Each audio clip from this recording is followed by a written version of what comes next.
Bharatiya Janata party आदिवासी मोर्चा की ओर से जामताड़ा यज्ञ मैदान में आदिवासियों की घटती जनसंख्या और लूटती जमीन के विरोध में सभा का आयोजन किया गया, जिसमें भाजपा प्रदेश अध्यक्ष बाबूलाल मरांडी पहुंचे। सभा के बाद रैली निकाली गई, जो यज्ञ मैदान से निकली और बाजार का भ्रमण किया।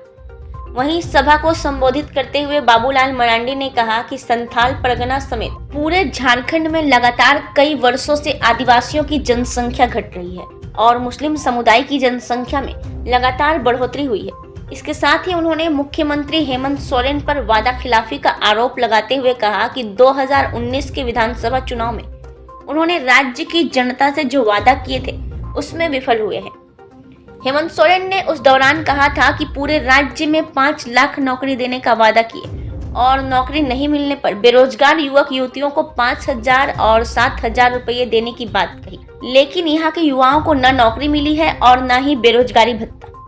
आदिवासी संथाल मुख्यमंत्री है, तो इसीलिए हम सभी आदिवासी भाई बहनों से हम कहते हैं कि आज अगर भारतीय जनता पार्टी ही आदिवासियों के विकास के बारे में सोचती है, आदिवासियों को सम्मान भी देती है, अधिकार भी सुरक्षित करती है, जेएमएम और कांग्रेस के लोग सिर्फ आदिवासियों के नाम पर राजनीति करते और आदिवासियों को वोट करते हैं। आपको ये 5 साल हो गया, 5 साल में 5 काम भी वो नहीं बता सकता है तो आदिवासियों के लिए कौन सा काम किया है। अभी जो सत्ता जाने लगी है, करीब 2 महीना के बाद चुनाव होना है तो भैया योजना चला रही है।